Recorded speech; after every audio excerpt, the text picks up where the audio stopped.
Eh bien, bonsoir à tous et à toutes. Donc, on accueille aujourd'hui Pauline Ferrari. Bonsoir. J'ai fait un mix entre bonjour et un bonsoir, mais bonsoir. Dans le cadre donc d'une table ronde que le Centre LGBTI de Lyon a initiée sur la désinformation des luttes LGBT dans les médias. Sujet très d'actualité à ce qu'il paraît. Et donc nous avons en invité Pauline qui va se présenter juste après, et on a Jean-Yves qui va m'assister un petit peu dans le développement et l'organisation de tout ça. Et ben Pauline, je te propose de te présenter en première. Absolument. Donc moi je m'appelle Pauline Ferrari, je suis journaliste indépendante depuis 2019. Je suis membre d'un collectif de pigistes qui s'appelle Orcade, mais je suis surtout membre de l'AJL, donc l'association des journalistes LGBTI. Et je suis spécialisée sur les questions de nouvelles technologies, de genre, de discrimination et de société. Et je suis également autrice. Voilà, je pense que oui, c'est pas mal comme CV. Ça. T'as un beau palmarès. Tu es autrice, tu peux me présenter si tu veux. J'ai écrit une enquête qui est sortie l'année dernière qui s'appelle Formée à la haine des femmes, comment les masculinistes infiltrent les réseaux sociaux, qui est paru chez J.C. Lattès et qui est, selon mon éditrice, une plongée dans le monde difficile des masculinistes sur les réseaux sociaux. Un sujet très connecté en réalité aussi avec celui qu'on va aborder aujourd'hui. Du coup, pour venir un petit peu sur la thématique, ce que je propose, c'est qu'on définisse dans un premier temps en fait le terme de média, puisque donc dans l'intitulé la désinformation des luttes LGBT, la partie des médias, qu'est-ce qu'on entend par média? Puis je te laisse peut-être le définir toi, et je pourrais compléter éventuellement. Si on devait définir média, il y a quelques années, c'était assez simple, c'est-à-dire qu'on avait à la fois tous les composantes de ce qu'on peut entendre par média classique, c'est-à-dire la presse écrite, la presse web, la télévision, la radio. Sauf que maintenant, il faut aussi inclure la question de ce qu'on appelle les médias sociaux, donc les réseaux sociaux, Twitter, Instagram, TikTok et consorts, qui sont des médias à eux seuls. Et en fait, ces médias-là, c'est tout ce qu'on, même nous, on produit comme contenu et qu'on diffuse, c'est-à-dire que même, je sais pas, un selfie sur Instagram peut être considéré comme un média à partir du moment où on le diffuse en fait dans un espace. Et en l'occurrence, nous sommes en direct sur Twitch, donc potentiellement un des médias en l'occurrence, donc différé, mais et nouveau média actuellement. Donc voilà, en réalité, on a décompartimenté un petit peu en deux parties. Il y a les médias traditionnels, historiques, radio, presse papier, et pour la partie télé, par exemple, voilà. Et de l'autre partie, donc la partie plus émergente à travers Internet, en fait, avec l'ère du numérique, donc qui se développe en plus toujours de manière continue. Enfin, TikTok est très récent en réalité d'un point de vue historique. Donc avec les actions qui évoluent un petit peu, leur utilisation et leur usage ont beaucoup évolué en peu de temps. Est-ce que toi, dans ton travail notamment justement que tu as produit, quand tu as été un petit peu investigué sur cette thématique-là des nouveaux médias en l'occurrence, quelles évolutions tu as vues, notamment dans le cadre des masculins en l'occurrence, il y a un vrai sujet, comment ils se le sont emparés, parce qu'à la base c'était un média beaucoup plus libre, Internet, et beaucoup plus, j'allais dire, avec moins polarisé et beaucoup plus accessible. Et on l'a vu avec une forme de radicalité et de discours de plus en plus misogyne, sexiste, raciste, islamophobe et LGBTI-phobe évidemment. Donc voilà. Déjà, ce qu'on peut constater, c'est que la base de l'histoire d'Internet, c'est vraiment cette volonté de transmettre de l'information partout dans le monde et que chacune ait une voix au chapitre et puisse s'exprimer. C'était vraiment le rêve des créateurs et créatrices de l'Internet dans les années 80-90, et on peut le voir en fait dans les balbutiements un petit peu des premiers réseaux sociaux, les premiers forums dans les années 90-2000. C'était vraiment cette volonté de créer plein de communautés à travers le monde sur des sujets d'intérêt spécifique, par exemple. Et puis le capitalisme est passé par là, est arrivé comme un gros wagon. Et donc forcément, quand on voit qu'un secteur est porteur, on investit dedans, on commence à créer des entreprises. Et donc en fait, l'histoire d'Internet a commencé aussi à se privatiser autour de grandes multinationales du numérique, alors qui évoluent. On a beaucoup parlé des GAFAM ces dernières années, et c'est encore un terme qui est assez pertinent, mais il faut ajouter à ça le rachat, par exemple, par Elon Musk de Twitter. Je refuserai de dire X, je dirais toujours Twitter jusqu'à ma mort. Mettez ça sur mon épitaphe. Voilà, le développement d'autres médias comme Twitch, par exemple. On a, voilà, en tout cas, Twitch qui est possédé par Amazon, donc par Jeff Bezos. Donc, on a de plus en plus, en fait, de la même manière qu'on a au sein des médias traditionnels, en tout cas en France, une polarisation par grands milliardaires qui possèdent les médias, on l'a aussi pour le numérique. Et donc forcément, quand certains médias, qu'ils soient en ligne ou hors ligne, sont possédés par des enjeux de rentabilité capitalistique, on a besoin que les gens consomment ces médias-là. Et donc, pour consommer les médias, il faut garder l'attention des spectateurs, des spectatrices, et qui passent par les réseaux sociaux, par tout ce qu'on appelle l'économie de l'attention. C'est-à-dire, on va mettre certaines informations en avant par le biais de certains algorithmes, et on va en fait faire remonter les contenus qui provoquent le plus d'engagement, c'est-à-dire de likes, de commentaires, de réactions, de partages. Et souvent, c'est des contenus qui provoquent beaucoup d'émotions, qu'elles soient très positives. Vous voyez un petit chaton très mignon, vous avez envie de le partager avec vos amis, c'est très bien.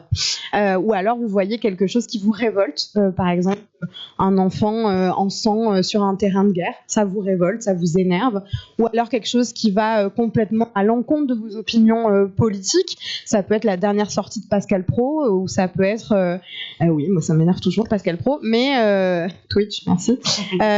Ou ça peut être pour des personnes de droite et d'extrême droite, des images de la Pride, et se dire ah là là, quelle génération de dégénérés. Enfin bref, je vous apprends rien. Voilà. Et donc en fait tout ça provoque énormément de réactions. Par contre, ce qu'il faut comprendre, c'est que sur certains réseaux sociaux, Twitter en particulier, il y a forcément une implication politique en fait dans les choix qui sont faits algorithmiquement. C'est-à-dire que Elon Musk, quand il a racheté Twitter, Elon Musk, au-delà d'être un entrepreneur un peu fantasque, avec un melon qui passe pas les portes, c'est quelqu'un qui a des opinions conservatrices, voire d'extrême droite, extrêmement transphobe, et qui donc en fait insuffle ça aussi dans les entreprises qu'il possède, et notamment au sein de Twitter. Il y a eu plein d'études aux États-Unis qui ont montré que depuis qu'il a racheté Twitter, il n'y a jamais eu autant d'insultes racistes, islamophobes, transphobes, antisémites depuis qu'il l'a racheté, parce que en fait c'est des politiques de modération aussi. On choisit de qu'est-ce qu'on modère ou pas, qu'est-ce qu'on supprime ou pas, qu'est-ce qu'on censure ou pas. Donc là-dessus, voilà. Donc on se retrouve en fait de plus en plus avec une radicalisation d'Internet, c'est-à-dire que les règles qui sont posées par les différents réseaux sociaux sont de plus en plus fines et contraignent en fait quelque part les utilisateurs, utilisatrices. Et de fait, on doit rentrer dans un certain moule. Par exemple, sur Instagram, il y a énormément de comptes féministes qui se font bannir très régulièrement parce qu'on ne peut pas mettre certains mots sur Instagram. Sur TikTok, on ne peut pas mettre le mot lesbienne. C'est impossible. On est obligé de passer par des espèces de transformations avec des 3 à la place des E, des dollars à la place des S, pour pas se faire strike par la plateforme. Pareil pour le terme génocide, avec ce qui se passe en Palestine actuellement. Enfin, tout, donc, ce qui prouve quand même que les utilisateurs arrivent un peu à naviguer entre les mailles du filet, mais ce qui montre une radicalisation d'Internet vers un côté beaucoup plus conservateur et très puritain, parce que c'est quand même la plupart du temps des réseaux américains, avec le fameux First Amendment, donc la liberté d'expression à tout prix, quitte à ce que cette liberté d'expression soit en fait du délit et des propos outrageants, quoi. Ce que ça me fait un petit peu écho, c'est aussi tout ce qui, on va dire, comparé aux médias traditionnels, il y a aussi la notion d'analyse du contenu. Tu l'as évoqué un petit peu, en effet, de ce qui nous suscite notamment beaucoup d'émotions. Et du coup, ça leur permet beaucoup plus en effet cibler. Il y a une étude, en fait, techniquement, on est étudié de manière constante par nos téléphones, par ce réseau-là. Et donc, il y a des personnes qui en font un usage de ces données-là. Elles ne les constatent pas juste uniquement, elles les utilisent en effet pour derrière susciter d'autant plus d'émotions, de réactions, et d'autant plus dans une période politique où notre population est très clivée, et on entretient en fait ce clivage. Il est entretenu quelque part de manière presque algorithmique en fait. Absolument, ouais. Ouais, de niveau algorithmique, il y a eu une grosse affaire. Alors, c'était au moment de l'élection de Trump, et en fait, c'était vraiment entre l'élection de Donald Trump et le Brexit en Europe, donc 2016-2017. Il y a eu la grande affaire Cambridge Analytica, peut-être que vous en avez entendu parler, mais en gros, c'était une entreprise dont le travail était justement d'analyser les données des internautes, notamment sur Facebook, pour ensuite faire des analyses de données pour les partis politiques, et notamment donc le parti trumpiste aux États-Unis et le parti du oui pour le Brexit du côté Royaume-Uni, et pour ensuite proposer des publicités ciblées à certaines classes de personnes, on va dire, en fonction je sais pas, d'un âge, d'une position sociale, parce qu'en fait, on laisse tellement de traces de nous sur Internet que c'est très facile d'établir un profil de nos goûts, de quelles études on a fait, donc potentiellement peut-être de notre classe sociale, de combien on gagne, donc qu'est-ce qui nous énerve, qu'est-ce qui a beaucoup d'intérêt pour nous, par exemple. Et donc il y a eu cette grande affaire de Cambridge Analytica où il y a des lanceurs d'alerte, notamment Christopher Wylie, qui ont commencé à dire c'est horrible ce qui se passe. Et en fait, il y a plein de questionnements sur à quel point ces publicités-là ont pu influencer une élection, et désormais à chaque élection on se pose cette question-là de l'influence des réseaux sociaux là-dessus.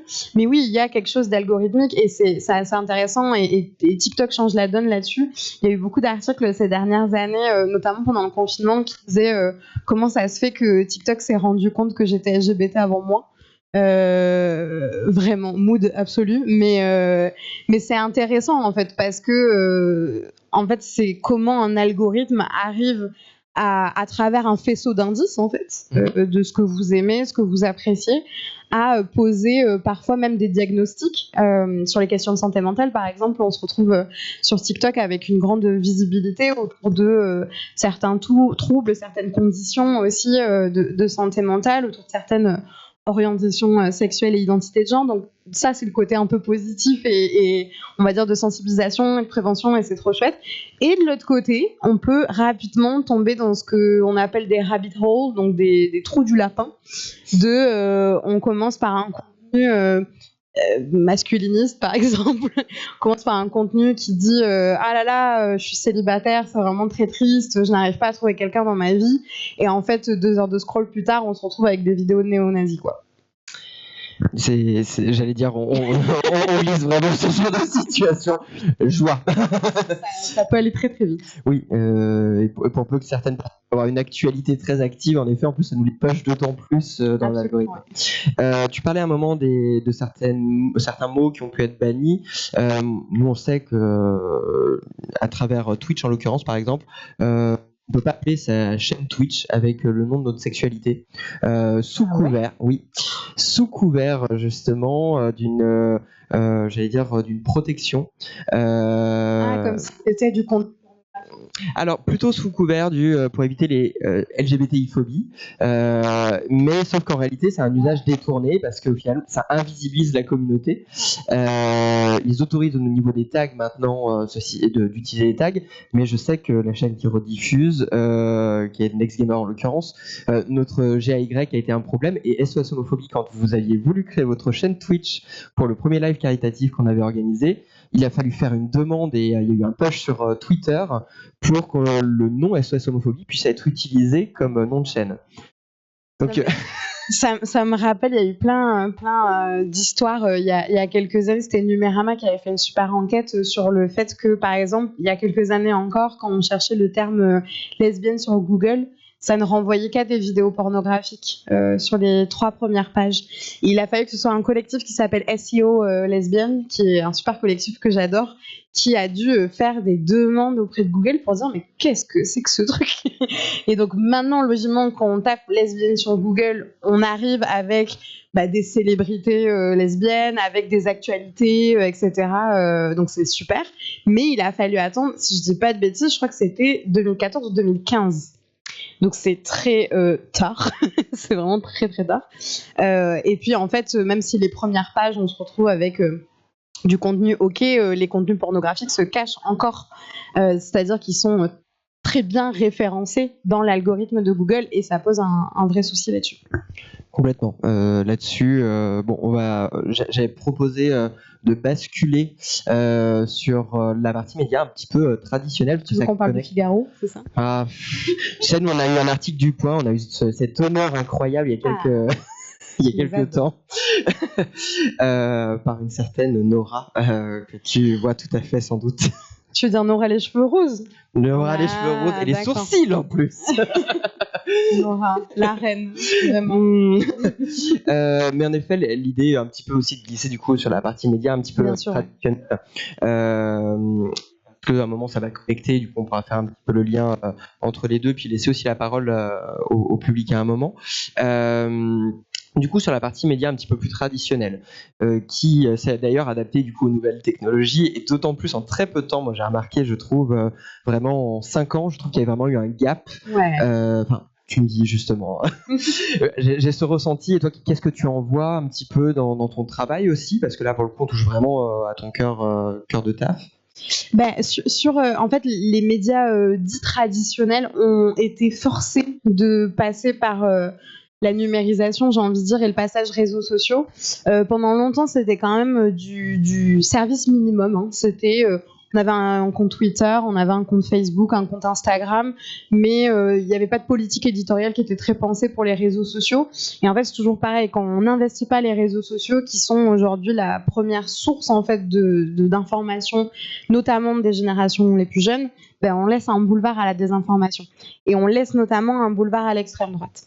Parce que l'extrême droite s'est construite sur Internet en disant puisque les médias traditionnels ne nous invitent pas, on va créer nos propres médias. Et c'est comme ça qu'on s'est retrouvé avec Julien Rochdy qui a sa chaîne YouTube, avec le Raptor Dissident qui était l'une des chaînes les plus regardées par les ados de ma génération il y a un peu plus de 10 ans. Voilà. Donc ça a mis du temps quand même à ce que les médias traditionnels se disent on fait du vrai contenu pour les réseaux sociaux. Il y en a qui sont très bons. L'arrivée de TikTok a pas mal chamboulé les choses parce que notamment aux États-Unis, il y a le Washington Post qui est quand même un média très légitime, très sérieux, très dominant un peu dans la presse américaine, qui a embauché des gens pour faire des TikTok. Et des TikTok vraiment très chouettes. Et du coup, pendant le confinement, on se retrouvait avec des TikTok à expliquer la géopolitique d'un certain pays, à expliquer quelle loi était en train de passer aux États-Unis, en plus avec la politique américaine qui est, je trouve, vraiment pas simple à comprendre quand on n'y connaît rien, quoi. Et donc, ça a inspiré pas mal de rédactions françaises, notamment il y a Le Monde qui est présent sur TikTok depuis un petit moment, qui fait un vrai taf de ouf. Il y a Sud-Ouest aussi, et c'est important de mettre en avant aussi de la presse quotidienne régionale, parce que dire que les médias se passent qu'à Paris, c'est vraiment nul comme réflexion. Donc Sud-Ouest fait un super bon travail sur les réseaux sociaux. Enfin, voilà, il y a plein de choses qui se créent comme ça, donc ça c'est super. Après, le mauvais côté de ça aussi, c'est que du coup, il y a certains médias de droite et d'extrême droite. Je vais beaucoup parler d'extrême droite, mais parce que c'est une de mes spécialités, j'en suis désolée. Mais notamment certains médias d'extrême droite, je pense à Valeurs Actuelles, qui quand même, il y a quelques années, étaient considérés... Tout le monde savait que Valeurs Actuelles, c'était un média d'extrême droite, plutôt pour un public assez âgé, très conservateur, enfin... Il n'y avait pas grand monde qui allait, dans son kiosque à journaux acheter Valeurs Actuelles, à part une certaine catégorie de la population. Et en fait, Valeurs Actuelles, ils ont eu une idée reprise en fait du Figaro, qui est de créer une chaîne YouTube qui s'appelle Valeurs Actuelles Plus, et qui est une rédaction faite par des jeunes conservateurs pour des jeunes réactionnaires, et donc avec les mêmes codes que la plupart des chaînes YouTube, c'est-à-dire des miniatures qui donnent grave envie de cliquer, des titres un peu choc, voilà. Et donc c'est toujours très sensationnaliste, bien sûr. C'est toujours sur les questions de wokisme, de personnes LGBT, de féminisme, d'immigration. Ben voilà, je vous apprends rien en termes de thèmes, mais on se retrouve avec des jeunes qui parlent aux jeunes. Et là-dessus, ils ont été en fait assez forts pour essayer de capter cette audience-là.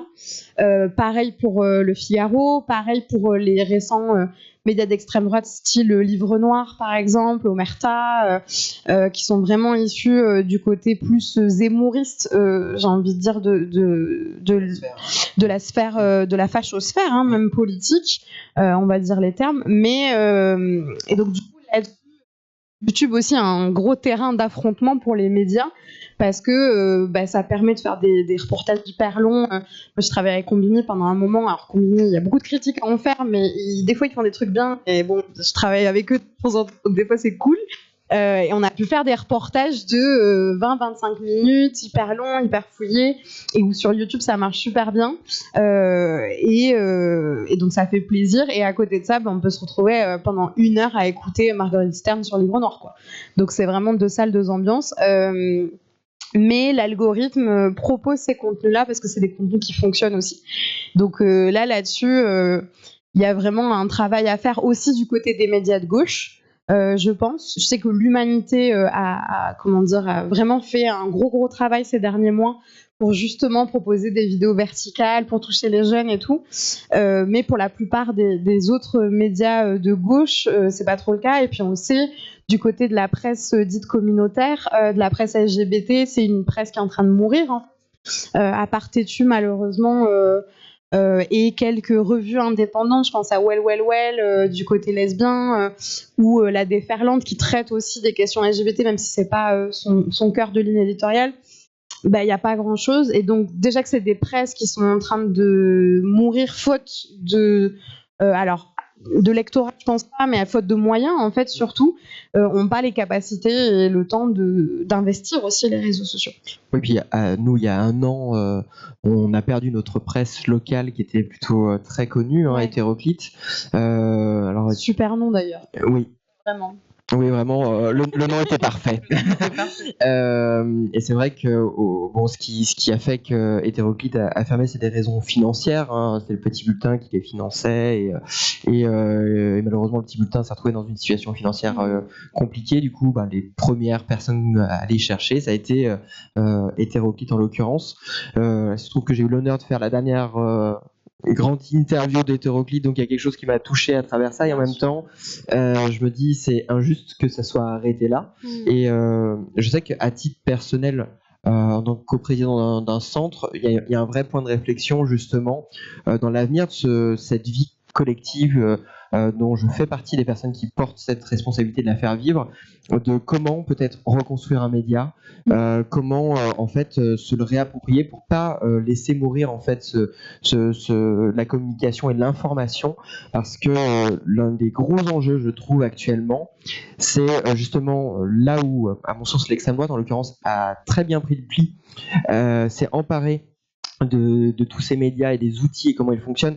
Typiquement, tu le dis très bien, beaucoup des formats, avant on était sur un format horizontal avec YouTube, et il y a eu une bascule avec TikTok qui a imposé son rythme, et à travers les shorts et le scrolling, exactement. Et quand on regarde d'ailleurs l'histoire du scrolling, c'est ultra intéressant. Celui qui a inventé le scrolling, il regrette, non? Il regrette totalement. Ouais, c'est ça. C'est comme la personne qui a inventé le like chez Facebook, il regrette aussi, non? Oui. Je crois que c'est les deux histoires il y a vraiment, non, mais il y a vraiment 2 histoires là-dessus qui sont assez folles. Et pour le coup, c'est vrai que on regarde les médias d'extrême droite, en tout cas ceux qui ont les plus réactionnaires, parce qu'il n'y a pas que l'extrême droite, il y en a d'autres qui titillent un petit peu, à mon sens, la pique réactionnaire, sans être forcément d'extrême droite, mais en piquant un petit peu cet engouement-là. Pense à Marianne au point. Possiblement, voire même là, pour moi, je commence déjà à glisser sur une belle droite. Oui, même Le Monde, des fois, sort des papiers qui sont pas voilà, pas fous, hein, vraiment. Et du coup, je me dis, voilà, en tout cas, ça, c'est un acte un peu militant de ma part, mais de me dire comment réinventer en tout cas et se réapproprier ces médias-là pour arrêter de leur laisser cette longueur d'avance qui font qu'aujourd'hui on en est à faire potentiellement cette table ronde sur la désinformation des luttes LGBT dans les médias parce qu'en fait le gros constat qu'on a eu et très récemment notamment à Lyon et je vais rentrer mes deux pieds dans le plat sur un certain livre que je n'ai pas envie de citer directement mais avec tu parles de Marguerite Margue. De Margue, oui, tu vois très bien de quel livre. Et Dodo. Je crois que c'est la seule fois où... Je l'ai lu, moi, pour le coup. Tu l'as lu? Ouais, je l'ai lu pour un travail journalistique. Alors, je pense qu'il faut... Enfin, justement, malheureusement... Mais je pense que c'est important de le faire. Enfin, c'est horrible et je sais que dans notre communauté, c'est douloureux d'entendre qu'on ait besoin de le faire, mais il fallait le faire, qu'il y ait des personnes qui le lisent pour justement pouvoir faire le travail, qui est de le décortiquer. Et Thomas Vampouille à Tétu l'a très très bien fait. Et moi, j'étais très contente que Tétu le fasse. Et son article, en plus, il y a beaucoup de jeux de mots très très chouettes. Mais c'est vrai que, par exemple, au sein de la JL, c'est quelque chose qui s'est beaucoup posé comme question de... en fait, il faut savoir qu'au sein de la JL, on a à peu près 200 journalistes. Ce qui est quand même pas mal, 200 journalistes. C'est toujours pareil, comme dans tout collectif, on est souvent un petit noyau dur. Et puis, on savait très bien en fait que sur cette question-là, de ce livre-là en particulier, bien sûr qu'on n'allait pas demander aux personnes concernées de s'en occuper. Ça aurait été tellement cruel. Enfin, c'était n'importe quoi de faire ça. Et en fait, il s'avère que l'année dernière, avec la JL, on a sorti une étude sur la transphobie dans les médias. Dont j'ai fait partie. J'ai fait partie des personnes qui ont fait cette étude-là et je m'occupais de l'extrême droite justement, avec une consoeur incroyable qui s'appelle Rosane Le Carboulec, qui a écrit un super livre qui s'appelle Les Humiliés sur les 10 ans justement de la manif pour tous et du mariage pour tous et toutes. Donc on était les deux à lire Le Figaro et on a beaucoup lu Le Figaro pendant des mois. Et donc voilà, on a beaucoup travaillé sur ces questions de transphobie. Donc moi, ça me paraissait évident que j'allais lire ce livre dans un but journalistique, tout simplement parce que je commençais à voir, de par mon analyse du masculinisme, des réseaux sociaux et de l'extrême droite, à quel point ça commençait à prendre une place dans le paysage, dans la sphère médiatique de droite et d'extrême droite conservatrice, ce qui était en train de s'opérer. Et il y a très peu, je trouve, en tout cas, quand le livre est sorti, quand il y a eu toutes ces affaires avec les affiches enlevées par la mairie de Paris, et donc ces appels incessants de ces autrices à la censure, à une certaine position victimaire, je trouvais que les médias de centre et de gauche, en fait, ont été très mauvais dans le fait, ne serait-ce que publier des tribunes, en fait, de personnes concernées, d'associations. Ça a été fait après le rassemblement, les rassemblements qu'il y ont eu partout en France, mais il a fallu attendre ça. Il a fallu attendre qu'en fait des personnes concernées et alliées se réunissent à l'appel d'associations. Il y a quand même la CGT qui a appelé à se rassembler, tout ce qui est assez inédit sur la question des luttes trans. Mais les médias, je trouve, passé cet événement-là, on dit « Ah, c'est historique, c'est super, il faut vraiment être contre la transphobie », plus rien après. Et encore que j'allais te dire, dans mon ressenti ou ma constatation personnelle, donc avec mon petit prisme... c'est important, c'est important. En tout cas, j'ai eu ce ressenti de me dire que le peu même qui pouvait être discuté du sujet, au contraire, ça a été de donner la parole notamment suite à l'annulation de certaines campagnes d'affichage dans 2 grandes villes, dont la nôtre. C'était très beau. Alors j'allais dire, moi j'ai rencontré à ce moment-là un gros problème sur 2 points. C'est-à-dire que en ayant dénoncé publiquement sur des réseaux, en fait ça leur a fait une pub monumentale. Absolument. Une pub qu'elle ne mérite absolument pas, mais que je suis certain qui a été calculée sur la thématique, c'est-à-dire qu'on sait, et je pense qu'elles ont trouvé, en tout cas, ou leur ligne éditoriale en tout cas, a trouvé la faille qui est de se dire, il est entre guillemets évident que JC Decaux en l'occurrence ne vérifie pas en détail toutes les informations et au mieux, s'il voyait apparaître même le nom du livre, il faut être renseigné sur la thématique, ce qui n'est pas forcément le cas. Ah oui, absolument. Et du coup, la publication se trouve même pire, ils se sont peut-être dit on soutient. On fait une bonne action. On fait une bonne action. C'est peut-être le pire, c'est que potentiellement dans les décideuses qui étaient derrière, c'est ce que je me suis dit. Enfin, au niveau des échanges que j'ai eus, c'était vraiment ça. Alors on sait qu'au niveau des villes, littéralement, enfin, nous la mairie de Lyon et de Paris, on réagit très rapidement. Ouais. Mais À malgré tout. l'appel de citoyens, citoyennes, quoi. Oui, complètement. Oui, en l'occurrence, ce qui a déclenché le feu aux poudres, c'est Cam Hugh, qui était donc une des drags de Drag Race saison 1, qui a en plus du coup une grosse notoriété, donc forcément ça push au niveau des réseaux. Et derrière, bon, ça a été relayé et évidemment, l'extrême droite, qui est très usagère des outils, a bien sûr sauté sur l'occasion, appel à la censure, etc., etc. Ouais. En fait, ça arrange leur discours narratif. Et là-dessus, je renvoie Blast à une émission avec Usul et Lumi qui s'appelle Rhinocéros, que moi j'aime beaucoup, qui est donc Rhinocéros, référence à la pièce de Ionesco, et du coup qui est en gros, ça étudie principalement l'extrême droite et comment le discours d'extrême droite rentre dans les médias. C'est des vidéos, des fois c'est pas ouf, des fois c'est très très bien. Et là, cette vidéo sur justement ce livre-là, je trouve a été très très bonne parce qu'elle montrait à quel point en fait la transphobie est un argument efficace pour l'extrême droite pour reparler de ce qu'on a appelé il y a plus de 10 ans la fameuse théorie du genre. Je mets des guillemets parce qu'en fait la théorie du genre, ça n'existe pas. On parle de gender studies en effet dans le monde universitaire, mais la théorie du genre qui rendrait les enfants homosexuels dès l'âge de 3 ans, ça n'existe pas. Mais ça renvoie en fait à ces questions-là qui en fait avaient été récupérées par la Manif pour tous en 2013, avec les attaques contre les ABCD de l'égalité de Najat Vallaud-Belkacem.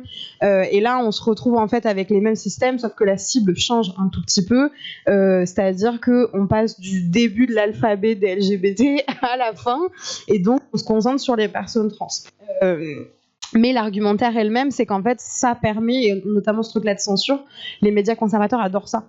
Parce qu'ils adorent se poser, que ce soit, je pense à CNews notamment, enfin toute la sphère un peu bolloréenne, adore se poser dans une position de censure vis-à-vis du service public notamment. C'est-à-dire qu'il y aurait une grande opposition avec d'un côté les médias privés issus de Bolloré, notamment CNews, BFM le fait un peu aussi parfois, le Journal du Dimanche aussi, enfin voilà, tout ce côté de presse, le Figaro, tout ça. C8, tout ça. Et de l'autre côté, le service public, donc France 2 et particulièrement ces dernières semaines, France Inter, etc. Et en gros, ce serait les méchants gauchistes d'un côté qui n'inviteraient jamais la droite et l'extrême droite, alors que quand en fait on analyse un peu plus finement les personnes qui sont invitées, y compris sur France Inter, y compris sur France Culture, c'est pas ouf non plus. Parfois, enfin, l'extrême droite est très invitée sur le service public aussi, malheureusement d'ailleurs. Et de l'autre côté, voilà, ce discours de la censure. Et donc en fait, c'est une espèce de comme s'il y aurait deux France en fait. C'est un peu, et je pense que en fait l'extrême droite aussi dans les médias, donc à travers ses éditorialistes ou dans le Rassemblement national et chez Zemmour, aime beaucoup dire qu'il y a en fait deux France. Il y a cette France de l'élite bobo gauchiste qui écoute France Inter et qui va chercher son AMAP tous les dimanches matins en vélo et qui lit Judith Butler.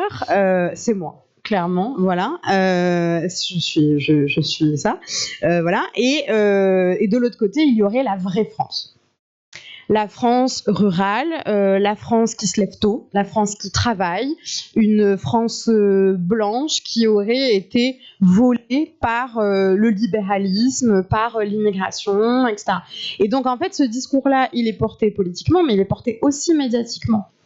En fait, c'est pas pour rien que, par exemple, il y a eu énormément de battage médiatique autour de ce qui s'est passé à Crépol avec le qui a été tué. Si on en a fait tout un foin, c'est parce qu'aussi, pour certains médias conservateurs, c'était un signe très fort de en fait, regardez, le grand remplacement, il arrive vraiment. En fait, ce qu'il faut savoir, c'est qu'en tant que journaliste, bien sûr qu'on est censé être neutre et objectif, mais moi je suis persuadée que l'objectivité n'existe pas. Je pense qu'on peut être honnête intellectuellement et que notre travail, c'est de montrer ce qui se passe dans le réel, mais on arrive tous et toutes avec nos vies, nos opinions politiques, quand on est à l'intersection aussi de discrimination. Bien sûr qu'on ne traite pas les sujets de la même manière si on est une femme, si on est une personne LGBT, si on est une personne racisée, si on est une personne non valide, etc. etc. Bien sûr qu'on ne traite pas les sujets de la même manière. C'est pour ça que ça me fait rire sur le masculinisme très rapidement, parce que c'est mon sujet, mais y a beaucoup de choses sur le masculinisme depuis plusieurs mois, là, beaucoup traitées par des hommes, et en fait, ça me concerne de voir par des hommes cis, blancs, hétérosexuels qui sont en mode « Oh là là, il y a des hommes qui détestent les femmes sur Internet ». Et toutes les femmes, on en a... Oui, ça fait 10 ans qu'on vous l'explique. Mais de la même manière qu'il y a plein de personnes racisées qui ont fait le taf, qui font le taf en fait depuis des décennies, de montrer le racisme systémique, et il faut que ce soit des journalistes non concernés qui disent « Ah, regardez, le Rassemblement national est raciste. » Ah bon ? Qui est étonné ? Enfin voilà, c'est un peu tout ça. Donc il y a un vrai travail aussi quand on est journaliste de choix en fait. On fait des choix éditoriaux. Ce qu'on voit aux 20h, ce qu'on voit sur BFM, ce sont des choix éditoriaux de qu'est-ce qu'on choisit de mettre en avant et qu'est-ce qui est le plus important selon nous pour le public. Et c'est pas la même chose quand on est dans un média de service public ou de service privé, et c'est pas pareil quand on est indépendant, quand on est dans une rédaction, et ça dépend de nos objectifs. Si c'est un objectif pour l'audimat, on cherche la chose où on va pouvoir discuter pendant des heures sans dire grand-chose de plus. C'est ce qui se passe à BFM la plupart du temps. Je suis intervenu pour la première fois de ma vie sur un plateau télé, c'était BFM il y a une semaine. Tu sais qu'ils m'ont invité pour venir hier à BFM, j'ai refusé. J'ai été en rencontre à Violet & Co, qui est une super librairie LGBT à Paris, et j'aurais dit non, je préfère être à Violet & Co qu'aller à BFM. J'avoue que j'y suis allé avec une forme de douleur. D'un autre côté, c'était pour le 17 mai. Ça a été Ils ont été gentils avec toi ? Honnêtement, c'était la partie locale, donc ça va. Mais j'avais aucune information, ni du temps de parole, ni des questions qui allaient m'être posées, ni tout ça. Donc du coup, je suis arrivé, on m'a foutu dans la pièce, et je suis ressorti. J'ai eu l'impression d'être passé dans le temps, de ne pas avoir compris ce qui s'était passé. Mais plus pour dire qu'en effet, dans le fond, il y avait vraiment ce sentiment, et j'ai assisté à une scène dans ma tête. Je me suis dit, il fait ça toute sa journée, le monsieur qui est là. C'est-à-dire qu'il répétait en fait le même texte en boucle, en boucle, en boucle. Sur les chaînes d'information continue, c'est le même prompteur et tu...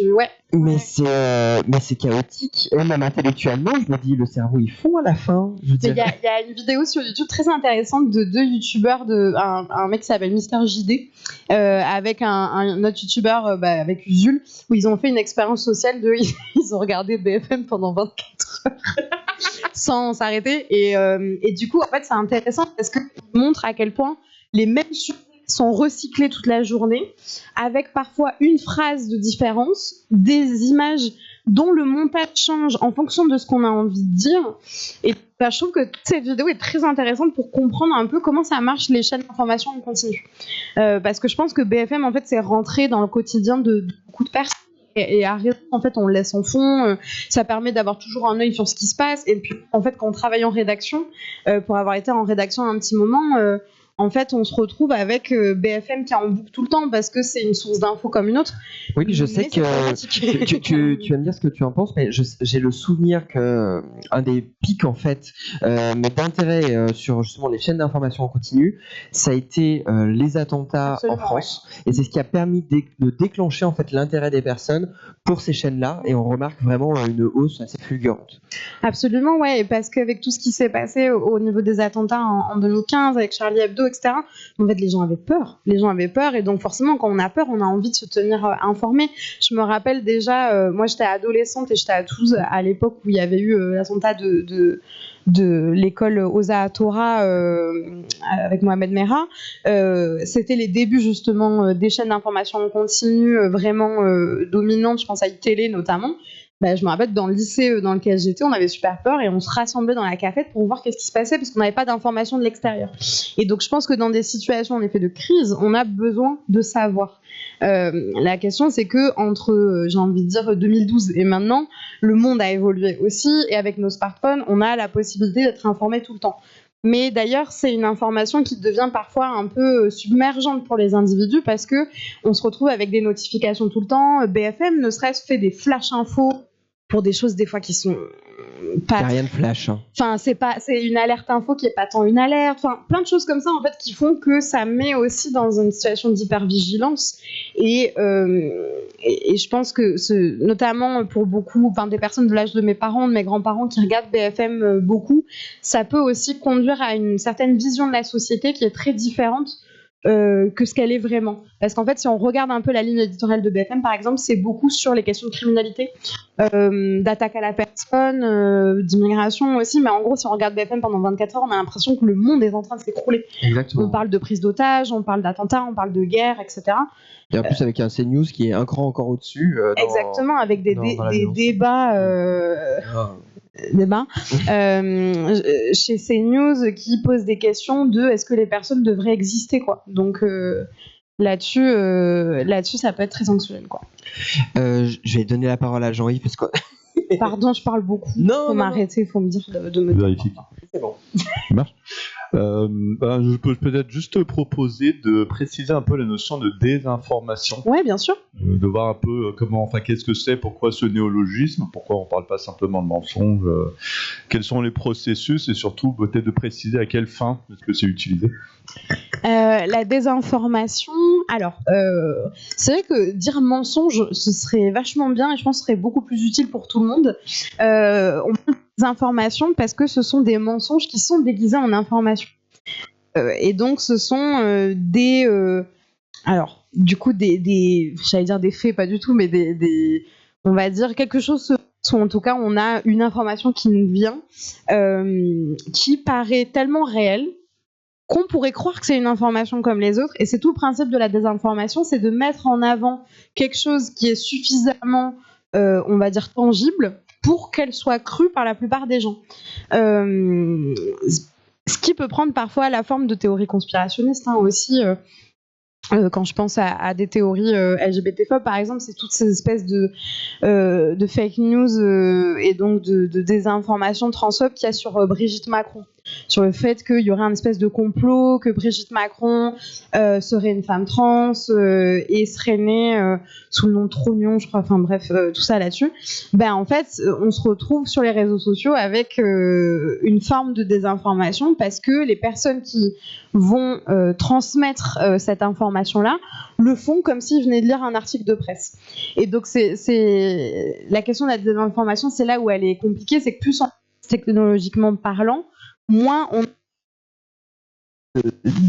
parfois qu'est-ce qui relève de l'information issue de médias traditionnels et qu'est-ce qui est de la désinformation, sachant que moi je suis pas de l'équipe à dire, je suis pas d'avis de dire tout ce qui est fait par les médias traditionnels, c'est de la vraie information, il faut absolument le croire. Il suffit d'allumer CNews, malheureusement, pour voir que la désinformation se propage aussi dans les médias dits traditionnels et que tout ce qui aurait sur Internet serait faux. Bon, on l'a vu ces dernières années avec le mouvement MeToo, avec même les Gilets jaunes. En fait, il y a eu énormément de mouvements qui émergent aussi d'Internet, de témoignages, de choses qui sont importantes à prendre en compte du côté d'Internet. Mais du coup, tout ça pousse un peu les barrières, quoi. Et avec les développements de certaines technologies comme l'intelligence artificielle, sur des questions d'image, par exemple, de voix, on va avoir de plus en plus de difficultés à reconnaître qu'est-ce qui est vrai, qu'est-ce qui est faux. Et puis, on se rajoute à tout ça une éditorialisation de plus en plus grande, notamment en France. C'est-à-dire qu'on est de moins en moins dans une info factuelle et de plus en plus dans du débat, de l'opinion, camouflée sous un semblant d'information objective et neutre. Donc là-dessus, je comprends que pour les spectateurs, spectatrices, pour les internautes et plus encore pour des gens qui n'ont pas forcément tous les codes du paysage médiatique, parce que j'estime que en fait, ce sont des connaissances et c'est compliqué à rire. Moi, je suis journaliste, c'est mon métier, je passe ma vie à regarder les réseaux sociaux, donc c'est normal que je m'y connaisse. Mais mes parents, peut-être que c'est pas le cas en fait, et ils ont pas l'envie peut-être aussi d'aller étudier de pourquoi BFM, ça, enfin. Et en fait, il y a une vraie problématique là-dedans aussi d'accessibilité à une espèce de grille de lecture de l'info. Et est-ce que cette grille de lecture, elle doit être unique ? Et du coup, ça pose la question de est-ce qu'on est au retour à l'ORTF et il n'y a qu'une seule chaîne et vu ce qui se passe avec le service public en ce moment, enfin bref, c'est plein de questions. Mais en tout cas, je pense qu'il y a une vraie question d'éducation aux médias et à l'information sur ces questions-là de désinformation. Du côté des plus jeunes qui s'informent majoritairement sur les réseaux sociaux, même s'ils sont très conscients de ce qu'ils voient sur Internet, en fait, c'est de moins en moins facile de savoir qu'est-ce qui est vrai, qu'est-ce qui est faux, qu'est-ce qui relève de l'opinion, de la désinformation. Et enfin, tu demandais c'est quoi le but de la désinformation. Souvent, c'est de nuire. Souvent, c'est de faire de l'argent aussi. Il y a quelques années, on parlait des fermatrolls en Ukraine notamment et dans les pays de l'Est où en fait c'était des sites web, vous savez quand vous allez sur les je sais pas un site en ligne et en bas vous avez des pubs qui ont l'air complètement, c'est pas trop, c'est les médecins la détestent. Elle a trouvé une solution pour rajeunir de 10 ans, vous voyez ce genre de pub. Ben ça c'est la version la plus globale des fermatrolls, mais en gros les fermatrolls c'était des gens qui créaient des sites en plein de langues, souvent venus d'Europe de l'Est, de la Russie, de l'Ukraine, etc. Et en fait ils créent des faux sites avec des infos vraiment incroyables, ce qui poussait les gens à cliquer dessus. Et en fait ils mettaient de la publicité, du coup ils se rémunéraient en publicité. Sauf que ça pose plein de questions. Alors eux, ils le faisaient principalement pour gagner de l'argent, mais ça amenait aussi à de la désinformation, notamment sur les conflits entre la Russie et l'Ukraine, ce genre de choses.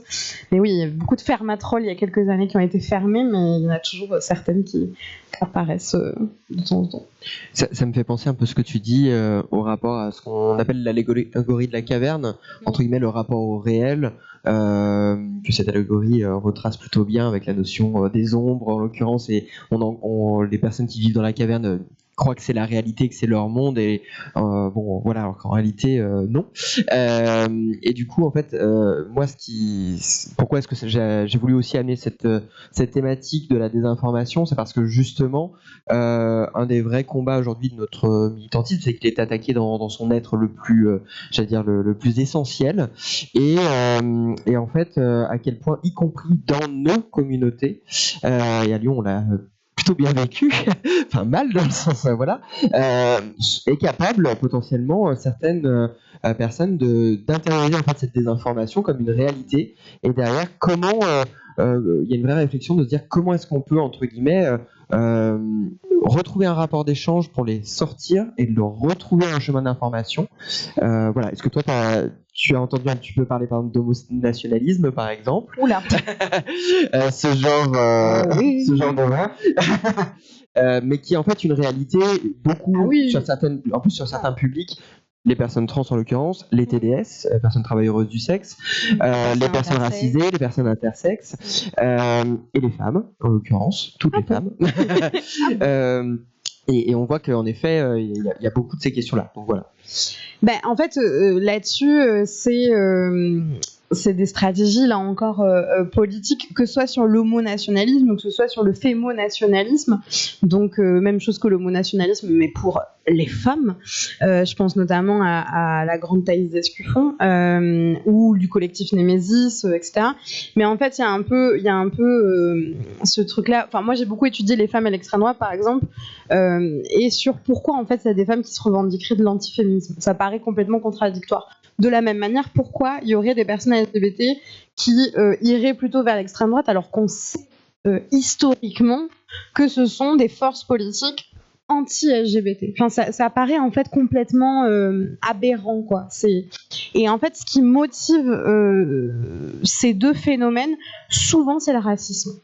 Souvent, c'est un peu le point commun aussi. Et il y a une autrice américaine qui s'appelle Andrea Dworkin qui a beaucoup travaillé sur les femmes d'extrême droite et qui disait mais comment ça se fait que voilà, les femmes qui voulaient retourner au foyer, ce qu'on retrouve maintenant avec les tradwives, etc. Et elle disait en fait, pour elle, ça représente une forme de sécurité de se soumettre à un seul homme, leur mari, plutôt qu'à la communauté des hommes, c'est-à-dire la société, et donc de rentrer dans le monde du travail, etc. Je pense que du côté de l'extrême droite et sur les personnes LGBT, notamment sur l'homonationalisme, il y a aussi une question de protection face à un racisme certain, de se dire, avec cet amalgame que notamment toutes les personnes racisées, ou en tout cas toutes les personnes arabes seraient déjà musulmanes, et que toutes les personnes qui se revendiqueraient de l'islam seraient forcément LGBT-phobes. Ce qui nie aussi les forces d'intersection de nos oppressions et aussi de nos luttes, absolument. Mais du coup, c'est aussi des stratégies de pouvoir. C'est-à-dire que quand on regarde notamment les hommes gays qui sont en tête d'affiche, j'ai envie de dire, au Rassemblement national, c'est une stratégie pour le Rassemblement national de dire, regardez, on n'est plus homophobe. Je ne vais pas dire LGBTphobe parce que les personnes trans, clairement, ils et transphobes, mais c'est histoire de dire on n'est pas homophobe, regardez, mais par contre on reste contre l'immigration.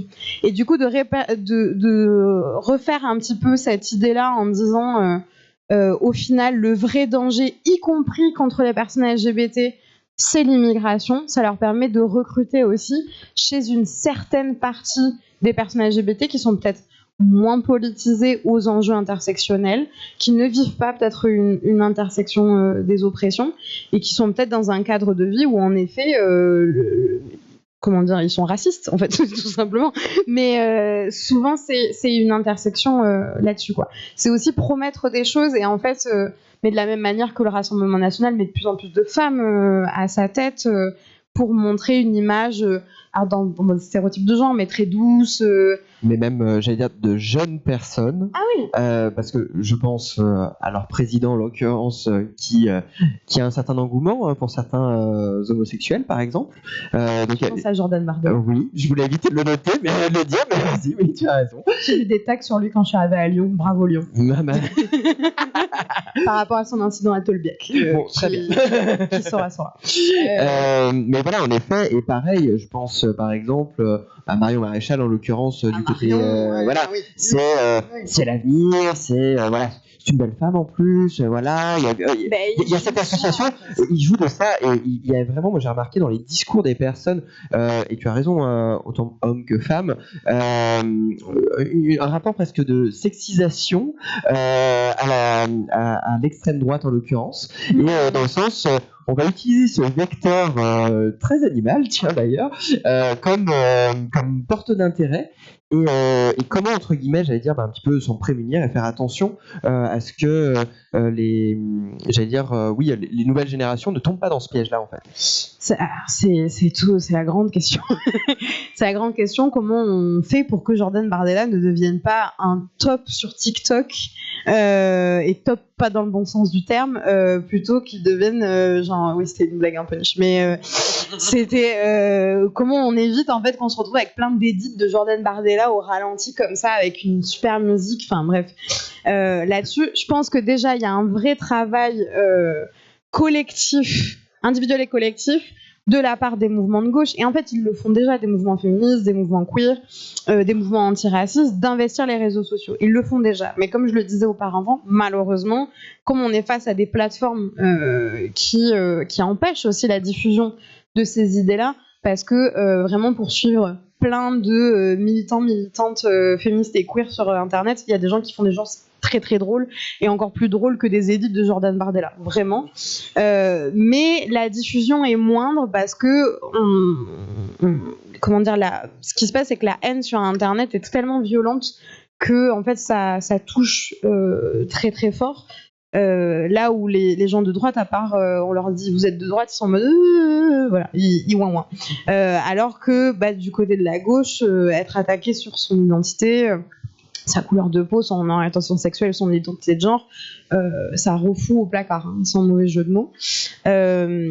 Donc là-dessus, il y a une vraie force politique à investir les réseaux sociaux, mais je pense qu'il y a une vraie force collective aussi de reprendre la lutte IRL dans le monde réel, avec un vrai investissement politique, médiatique. Moi, je crois beaucoup à la force collective, je crois beaucoup à l'éducation aussi.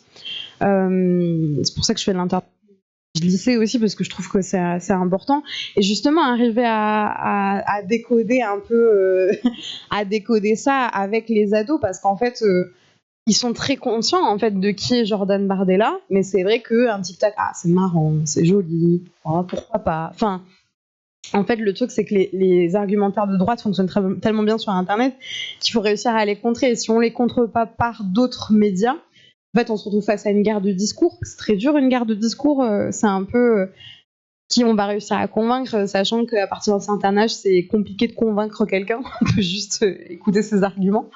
Et donc, je pense que ça passe beaucoup par l'éducation. Et je sais que les profs en font déjà beaucoup avec le peu de moyens et de ressources qu'elles ont. Donc là-dessus, c'est une question qui est vraiment compliquée de comment on récupère en fait les jeunes. Et les jeunes qui sont tentés par l'extrême droite. Moi, je pense que c'est des jeunes qui sont à la quête de sens, en fait, et qui trouvent plus de sens dans la gauche traditionnelle. Et c'est compliqué. Mais... Ce qui m'a même étonné, c'est de voir que certains jeunes, j'allais dire, pourtant que par exemple les partis d'extrême droite par exemple refusent et rejettent, je veux dire des personnes racisées, des personnes même musulmanes peuvent adhérer à ce type de mouvance parce que justement j'allais dire l'intelligence de communication qui est derrière fait que ça dévoie totalement le propos. Ils se rendent même pas compte qu'en fait ils sont en train de lutter contre leurs propres droits, leur propre existence dans la société. Et quelque part, bon ça c'est des sujets qui sont un petit peu compliqués, mais tu as raison, il y a le rapport à l'accès à l'information. Il y a une femme que j'ai le droit de te nommer, Valériane, qui est présente dans la salle, qui fait un travail incroyable avec Arthur à côté. Je t'ai même pas demandé si j'ai le droit de te nommer, mais sur des interventions au milieu scolaire, et j'ai eu le plaisir d'en faire quelques-unes. C'est tellement important. Et oui, parce que moi je pense vraiment que la porte d'entrée de cette lutte-là, elle vient là. Là, pour le coup, c'est SOS Homophobie qui le fait, nous, à Lyon, et qui le fait extrêmement bien, parce qu'on a des super militantes.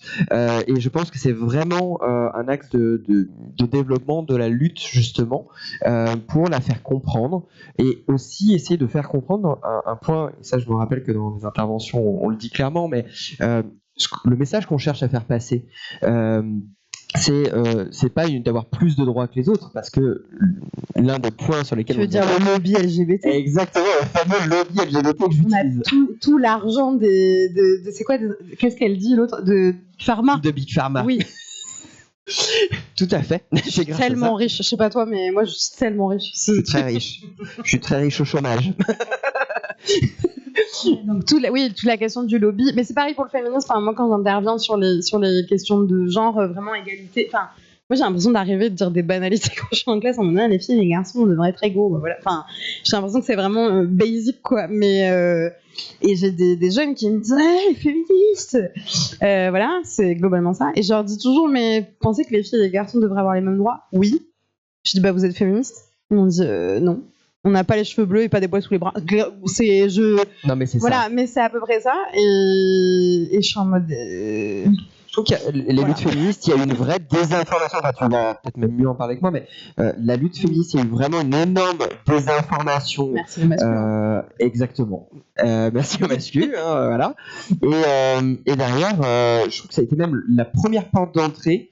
Avant même, le Racine était déjà installé, les LGBT-phobies avaient quelque chose, mais on a eu une avancée sur les droits des femmes quand même pendant certaines années. Je trouve qu'il y a eu la première attaque a été là-dessus, quoi. La désinformation sur ce sujet, et on le revoit avec CNews quand il y a eu la loi justement pour l'avortement et la constitutionnalisation de l'avortement, de l'IVG, avec quelques jours avant CNews. L'émission Enquête d'esprit. Enquête d'esprit, oui. J'adore cette émission. C'est vraiment super. Ah oui, avec l'avortement comme la plus grande cause de mortalité au monde. Oui, bien exactement. Sûr. Et je me suis dit c'est très clair. Non, mais c'est pour ça, et j'allais rajouter dans ce que tu as dit, je pense qu'il y a un gros travail des journalistes aussi, on a une responsabilité journalistiquement qui est pas facile, parce qu'en fait, généralement, et ce qu'on montre dans toutes nos études de la JL, c'est que souvent, traiter des questions féministes, des questions antiracistes, des questions de LGBT-phobie, etc., souvent, c'est des volontés individuelles. C'est-à-dire, c'est parce qu'on est concerné par ces sujets-là ou qu'on s'y intéresse qu'on porte ces sujets en rédaction. Bien sûr que je m'intéresse au masculinisme aussi parce que j'en suis une des menaces. Enfin, ça me menace plutôt. Moi, j'aimerais bien les menacer, mais c'est pas très. Ils ont pas trop peur de moi, je crois. J'aimerais bien, mais bon. Et pourtant, vous devriez. Ouais, j'aimerais bien qu'ils aient un peu plus peur de moi. Mais c'est parce que je fais 1m56. Mais sinon, je les tue à la bagarre. Mais dans tous les cas, en tout cas, ça naît souvent de volonté individuelle. Le problème, c'est que ce qu'il faut savoir, c'est que la plupart des rédactions sont d'une part très homogènes. Donc, souvent, tout le monde vient de la même classe sociale. Il y a très peu de personnes racisées. Tout le monde a souvent fait des grandes études. Quand je dis grandes études, c'est pas une notion de valeur, c'est une notion de grandes écoles, écoles reconnues par la profession, souvent privées, par concours, etc. Donc, ça demande aussi... c'est rarement des personnes issues de classes populaires qui accèdent à ces écoles. Donc on se retrouve en fait dans des rédactions homogènes où le profil type du rédacteur en chef, c'est un homme cisgenre blanc hétéro de 50 ans pour qui le féminisme, c'était bien sympa quand les femelles montraient leurs seins il y a 10 ans. Mais maintenant, ça va quoi. MeToo est passé par là, vous avez le droit de vote, c'est bon. Voilà, des rédactions extrêmement blanches, extrêmement hétérosexuelles, à part dans certains médias dits communautaires, mais en fait, et même dans certains médias féministes, au final, c'est pas parce qu'on est féministe qu'on est antiraciste et qu'on est pro-LGBT. Je pense à certains médias comme les Glorieuses, par exemple. Enfin bref, il y a plein d'exemples là-dessus. Ce qui fait qu'en fait, si les journalistes déjà ne sont pas concernés par ces questions, ils vont pas forcément, en fait, y penser. C'est pas dans leur spectre de pensée. Quand on n'est pas concerné par des discriminations, on ne les voit pas. En fait, quand on est un homme blanc, cisgenre, hétéro, on ne voit pas l'espace public de la même manière qu'une femme trans noire, par exemple. C'est sûr. Voilà, on ne voit pas le monde de la même manière. Donc, on n'a pas les mêmes idées de sujet. On n'a pas les mêmes idées de contact aussi. Ce que Alice Coffin explique super bien dans Génie lesbien, c'est qu'il y a plein de fois on lui a dit mais t'es trop proche de tes sujets. Elle a dit oui, mais moi j'ai tout dans mon téléphone, je peux appeler n'importe qui, j'ai tous les contacts à portée de main. Donc de plus en plus il y a des journalistes qui se revendiquent comme moi de ce qu'on appelle le journalisme situé, c'est-à-dire on est honnête, on raconte la vérité, on n'est pas là pour faire du militantisme non plus, mais on sait d'où on parle. C'est-à-dire, moi je parle en tant que femme cisgenre blanche, queer, valide, enfin voilà, grosse, etc. Donc il y a des perspectives aussi là-dessus. Je sais pourquoi je traite certains sujets. Mais donc c'est souvent des volontés individuelles et au niveau des directions des rédactions, ces volontés individuelles, elles sont souvent mal perçues.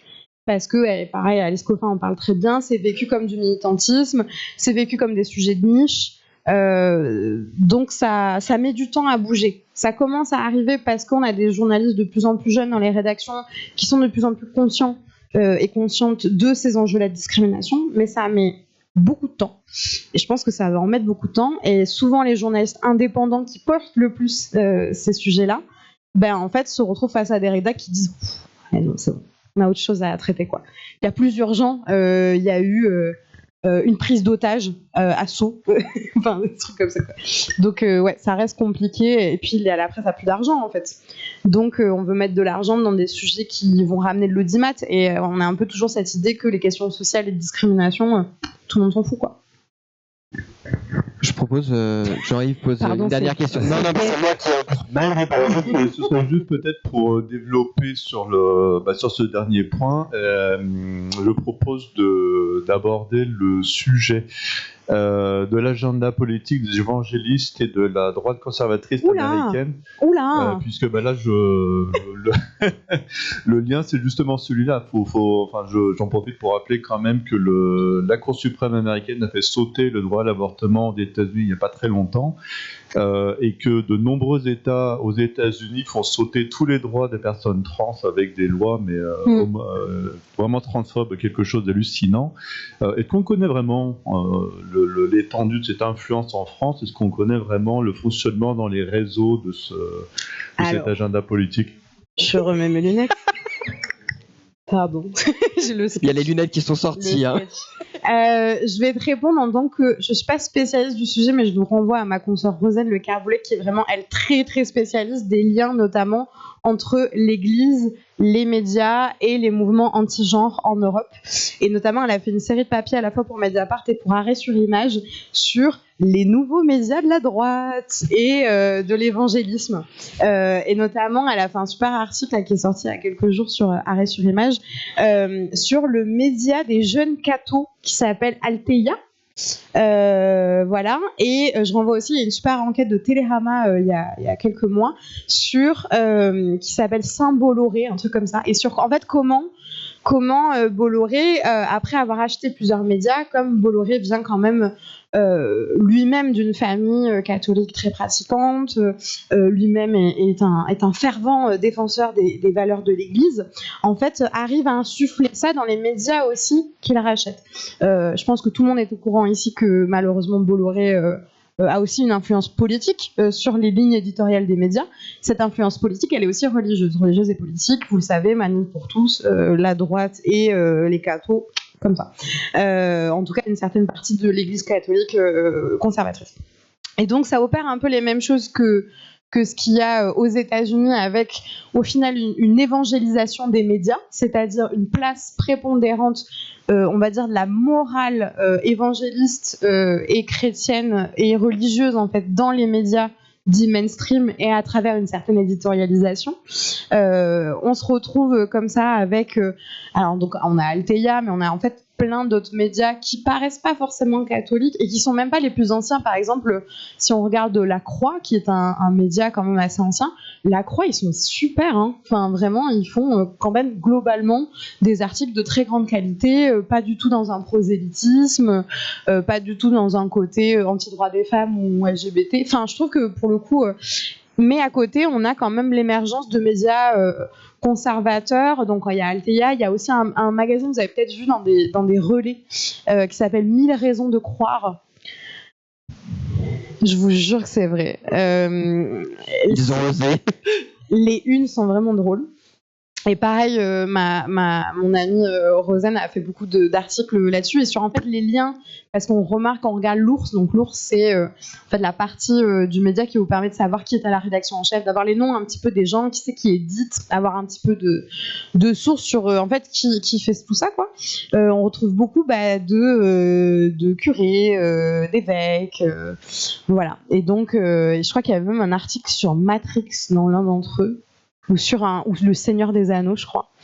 Et sur comment c'était une métaphore de la Bible. Bref, mon cœur de nerd a mal, mais là-dessus, oui, il y a une évangélisation de plus en plus profonde. Et en fait, ne serait-ce que la valorisation des médias passe du coup par aussi insuffler des valeurs, on va dire, judéo-chrétiennes dans son ensemble.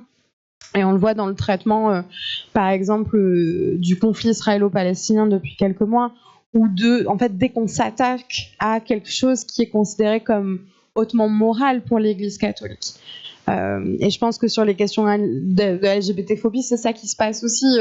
Je vous apprends pas que, voilà, il y a 10 ans, pendant la Manif pour tous, on avait des prières de rue pour sauver les pauvres LGBT de leurs maux. Donc, en fait, tout ça a un lien. Et sur la transphobie, l'offensive transphobe qu'on voit depuis plusieurs années, hein, ça fait un moment, hein, ça n'est pas arrivé en quelques mois. En fait, on se retrouve aussi sur ces mêmes logiques. L'attaque contre le planning familial, qui a été le début en fait, de notre étude sur la transphobie dans les médias. Moi, je trouve qu'il y a quelque chose de très relié à la religion, en fait. À partir du moment où on prend en compte une autre forme de création de la vie, voilà, Jésus, l'Immaculée Conception, vous avez compris tout ça, et qu'en fait on émet la possibilité que oui, des hommes peuvent porter leurs enfants.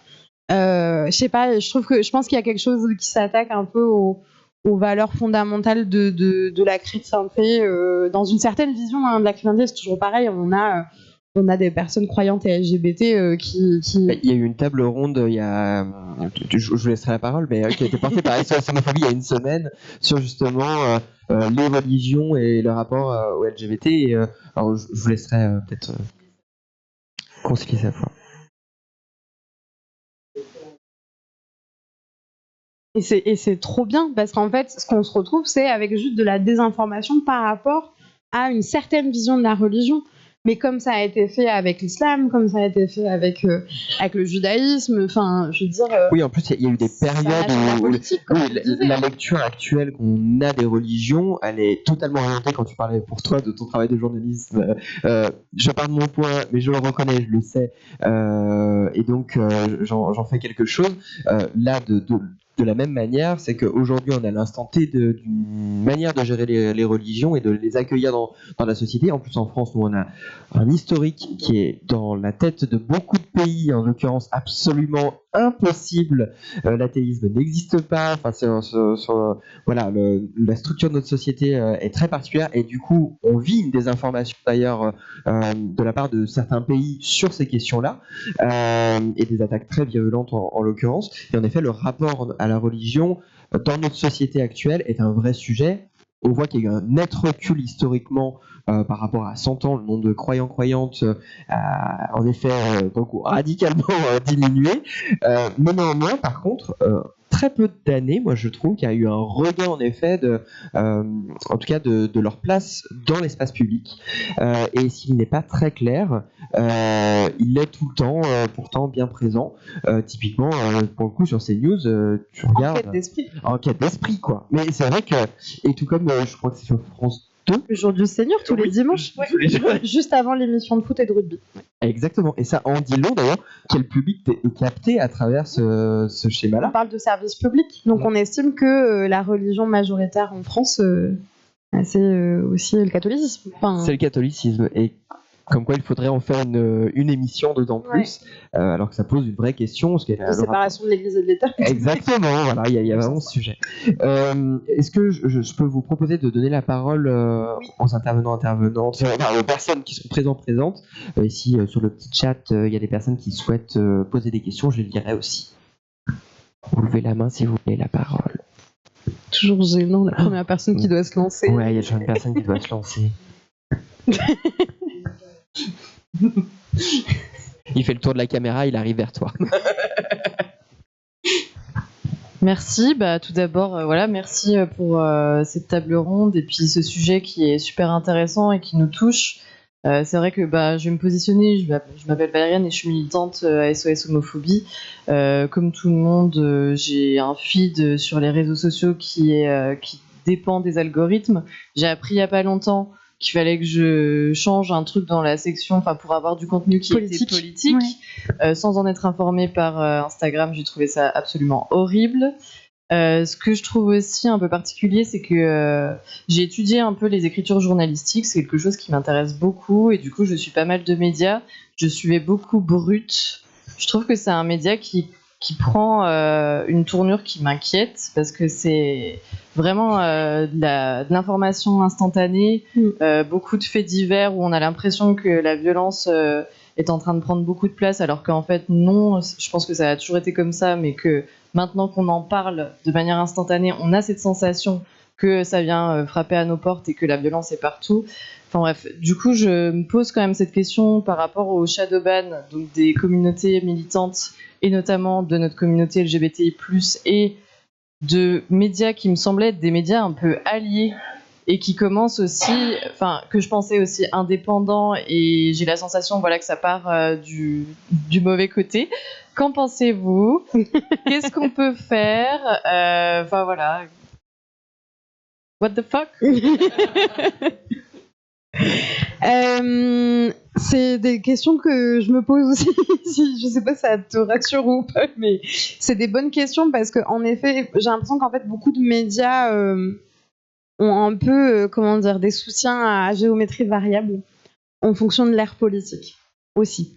Parce que, en fait, si on part du principe, si on part du principe que là, pour les européennes, et puis les européennes dans la tête de beaucoup de journalistes, ça veut dire les prochaines présidentielles, on se projette très très loin. Si on part du principe qu'en fait, tout le monde va voter Rassemblement National, en fait, le truc qui se passe aussi pour des médias de snack content, un peu comme Combini, Brut, etc., c'est qu'à chaque fois qu'ils font des contenus un peu diversité, inclusion, un peu chouette, quoi, il y a une merde de commentaires. Enfin, vraiment, c'est horrible, c'est hyper violent, et de l'audience de leur public, et en fait, est-ce qu'ils peuvent continuer à faire des contenus qui ne soient pas détestés par leur public. Et donc je pense que c'est pour ça que certains médias prennent une tournure, on va dire conservatrice et droitisante. Ce qui pose en effet une vraie question aussi pour nos communautés.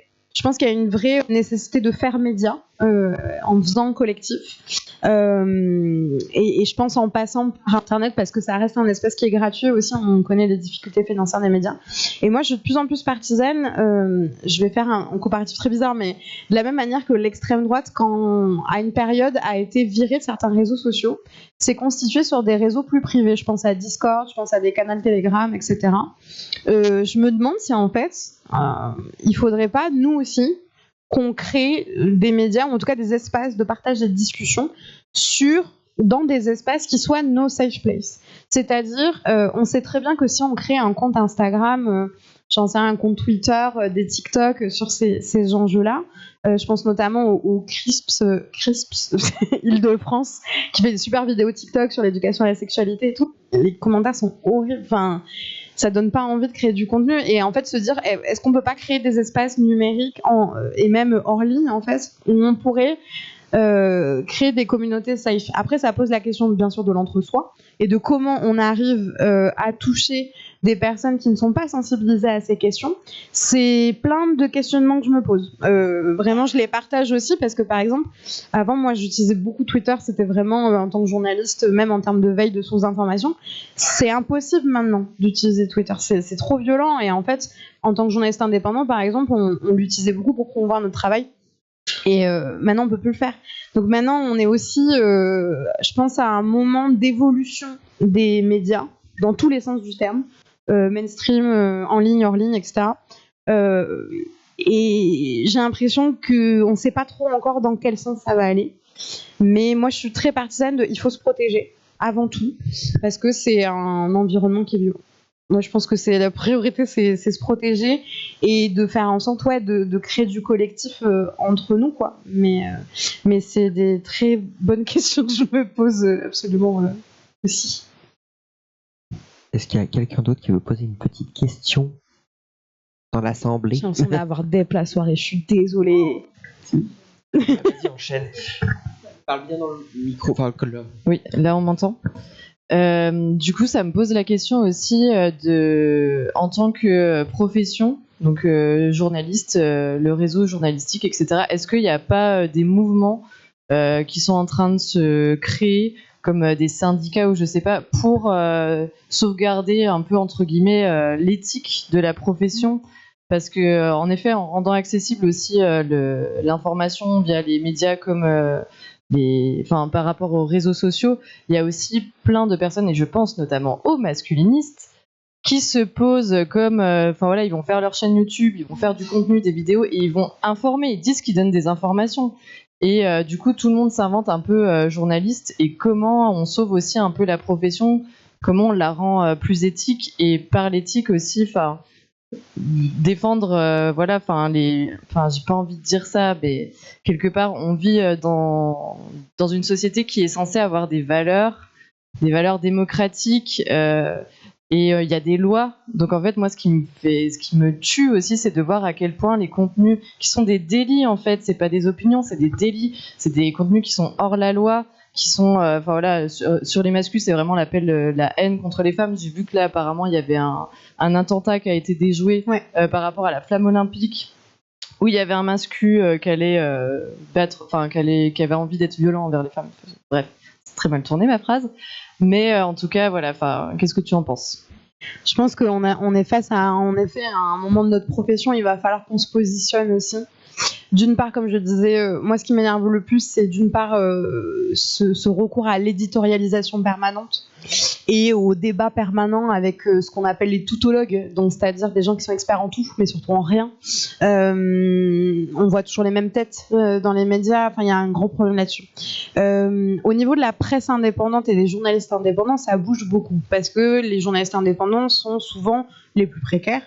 Et donc, on retrouve parmi eux de nombreuses femmes, de nombreuses personnes racisées LGBT. Pour vous dire, en fait, tous les gens qui sont dans notre team, c'est les pigistes, c'est les journalistes précaires, parce qu'ils n'ont pas eu de poste en rédaction, qu'ils n'ont pas fait les bonnes écoles, etc.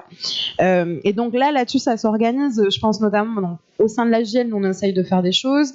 On a une association qui s'appelle Prenons la Une, qui est sur pour les femmes journalistes, à la fois dans les rédactions, mais à la fois les femmes comme sujet. C'est-à-dire qu'on arrête d'avoir un exemple, mais Philippe Candeloro qui parle des patineuses artistiques comme je sais pas, des grands boas d'Alexandrie, je sais plus ce qu'il avait dit, mais voilà. Philippe Candeloro qui dit que c'est une maladie d'être hétéro aujourd'hui, sachez-le. Voilà, on a l'AJAR qui s'est créé l'année dernière, qui est une association très importante des journalistes antiracistes et racisés. Et ça n'existait pas avant, ce qui est quand même très triste en fait de se dire qu'on a attendu. Une famille de la JL. On est monté sur le même modèle et surtout il y a des gens qui sont dans les deux. Et donc on a une grande MIF, donc c'est très chouette d'avoir aussi sur ces questions. Et donc de ce côté-là ça bouge. Après là, la grande problématique qu'on a eue, je sais pas si vous aviez vu, ça a beaucoup touché les journalistes, mais c'est que le gouvernement a lancé ce qu'il a appelé les États généraux de l'information, mais sans journalistes. C'est-à-dire, c'était censé être des discussions sur l'état de la profession, des journalistes, etc. Il n'y avait pas de journalistes invités. C'est-à-dire que les syndicats de presse, donc que ce soit la SNJ-CGT, et la SNJ, le syndicat national des journalistes, même la SNJ-CFDT, qui sont pas pourtant les plus révolutionnaires, se sont quand même énervés en disant mais comment ça se fait, il y a pas. Donc en parallèle, nous on a fait des contre-états généraux de la presse indépendante avec une série de 60 propositions. Elles ne vont pas être étudiées, mais bon, c'était pour la forme, quoi. Chaque année, on a aussi le SPIL, qui est un événement pour la presse indépendante. Donc, il y a des choses comme ça qui se constituent. Mais j'ai envie de dire, malheureusement, je pense qu'on est peu de choses face à des médias qui se font racheter par des grands groupes. On a pu voir ce qui s'est passé au JDD. Malheureusement, le JDD, avant que Geoffroy Lejeune arrive, c'était un média qui était quand même assez connu et reconnu dans la presse nationale et qui a totalement viré conspi extrême droite. Voilà. Et on a vu la grève. Là, on voit ce qui se passe à Radio France actuellement. La question, c'est est-ce que cette grève va permettre de changer les choses ? Moi, j'ai beaucoup de doutes là-dessus. Donc, il y a des choses qui s'organisent et je pense que la profession, on le voit, il y a à chaque fois ce qu'on appelle les SDJ, donc les sociétés de journalistes, qui sont un peu en fait les syndicats au sein des rédactions, qui sont élus et qui souvent font des communiqués quand il se passe des choses, mais souvent c'est peu de choses face aux rédactions. Donc ça pose plein de questions sur l'état de notre profession. Malheureusement, moi je vois autour de moi beaucoup de gens qui arrêtent parce que en fait c'est des gens qui sont rentrés dans cette profession avec beaucoup de rêves, beaucoup d'envie en fait de changer le monde et de bien faire les choses et d'être déontologique en fait et éthique. Sachant qu'on a des chartes de déontologie en journalisme qu'on est censé suivre, hein, c'est pas un serment d'Hippocrate, mais quand même, on fait pas ce métier a priori pour désinformer quoi. Et en fait des gens qui arrêtent parce que les conditions de travail sont trop précaires, il y a trop d'histoires d'harcèlement moral et sexuel au travail, l'éthique journalistique, quand on vous demande de produire 5 papiers en une journée, on les bâcle, donc on fait pas bien notre travail. Donc voilà, tout ça s'accumule, plus la question des réseaux sociaux. Enfin, en fait, ça devient très compliqué d'être journaliste aujourd'hui. Et en fait, pour faire de la bonne information, et c'est Mediapart qui le dit très bien, il faut du temps, il faut de l'argent. Chose que beaucoup de médias ne veulent pas donner ni temps ni argent parce que ça va contre la logique algorithmique aussi de faut mettre plein de contenu. Donc en fait on se retrouve avec deux mouvements, deux forces un peu, et moi ce que j'ai très peur c'est que tous les bons journalistes au bout d'un moment on en est marre, ce qui est absolument normal, et décident de se reconvertir et d'aller élever des chefs dans le Larzac, comme moi sûrement dans quelques années, et qu'en fait il ne reste que les journalistes de CNews quoi. Moi c'est ça qui me fait peur aussi. Donc faut tenir. Mais jusqu'à quand en fait? Ce qui fait un petit peu peur, c'est en effet, je trouve, à quel point justement les gros groupes en l'occurrence arrivent entre guillemets à avoir une hégémonie en fait de l'information et du traitement de l'information, et à quel point du coup elles vont pousser les personnes qui justement dans leur travail indépendant à ne plus exister, ou en tout cas à suivre le rouage et tout simplement. Et à travailler très vite. Moi, je travaillais pendant 1 an à 20 minutes sur le journal gratuit du métro, au service web, enfin en culture quoi. Et vraiment, 20 minutes, là, il n'y a pas longtemps, en plan social, un tiers de la rédaction qui part. Et moi, c'est une des seules rédactions où justement les identités LGBT étaient très assumées, où on pouvait parler de ces sujets-là, où on nous laissait le temps pour faire nos papiers, etc. Et c'était pas assez rentable quoi. Donc du coup, plan social, un tiers de la rédac qui vire quoi. C'est triste. Oui, c'est exactement. Quand tu parlais du JDD tout à l'heure, c'est exactement ce qui s'est passé au JDD. C'est, en gros, on va faire de la rupture conventionnelle, on va accepter, mais on préfère quelque part payer le départ des bons journalistes qui cherchent à défendre en fait, au contraire, leur travail et leur métier et une éthique de leur travail. En fait, on achète quelque part le silence, on achète, voilà. Et comment en effet se prémunir de ça, parce que quand être journaliste, c'est aussi en vivre à un moment quand même, il faut pouvoir vivre un moment. Vivre quoi. En tout cas, essayer en l'occurrence, mais normalement c'est le but quand on travaille dans une société, c'est le but quand même de pouvoir en vivre, et à quel point en effet le journalisme peut être beaucoup précaire. Alors, moi j'avais été aux Outdoors l'année dernière. Ah oui, Solano j'ai pas été, mais oui. Ouais. Alors, je passe un message à la JL, n'hésitez pas à inviter aussi les personnes locales, que nationales, parisiennes en fait. Je porterai ce message à la prochaine. Ce serait adorable. Non, mais plus sérieusement, en effet, il y a un sujet qui, moi, d'un point de vue militant, ça fait 1 an et demi que je suis coprésident du centre LGBTI de Lyon, et ça, c'est un vrai souhait pour soutenir correctement les luttes, c'est de créer une meilleure synergie entre hors Paris et Paris. Absolument. Tout a venu en l'occurrence, et je te remercie parce que tu as été ultra réceptive, et même si Rosen par exemple ne pouvait pas être disponible, tu m'as mis en relation avec des personnes qui sont très intéressantes, et j'espère les faire venir pour de prochains échanges, pardon.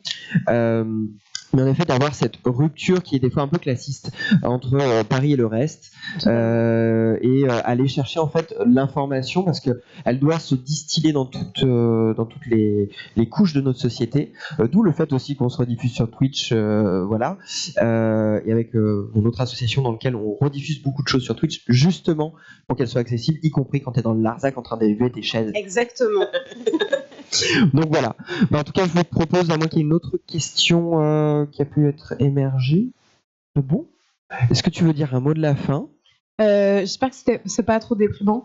Continuez à envoyer de l'amour et du follow aux gens que vous suivez et que vous aimez bien, en fait, et leur donner de la force, et créer des choses collectives, des fanzines, des blogs, des vlogs, des TikTok, j'en sais rien, enfin des choses que vous aimez bien, des podcasts, créer ses propres médias, c'est toujours pareil qu'on a l'impression de pas avoir de pouvoir. Faire des choses, ça donne une illusion d'avoir un peu de pouvoir, et c'est déjà pas mal. C'est très bien même. Merci Pauline. Merci de l'invitation. Donc c'était Pauline Ferrari. N'hésitez pas à aller la suivre sur ses réseaux. En plus, c'est exactement la même. On fait une super publi sur le caca dans la Seine aujourd'hui. Voilà. Et ben voilà, allez lire le caca dans la Seine. En tout cas, merci beaucoup, merci Jean-Yves de ton aide aussi sur l'organisation, et merci à tous d'être venus. Merci. Et je vous souhaite une bonne fin de soirée. Et puis vous pouvez échanger du coup en libre accès. En libre accès. Merci.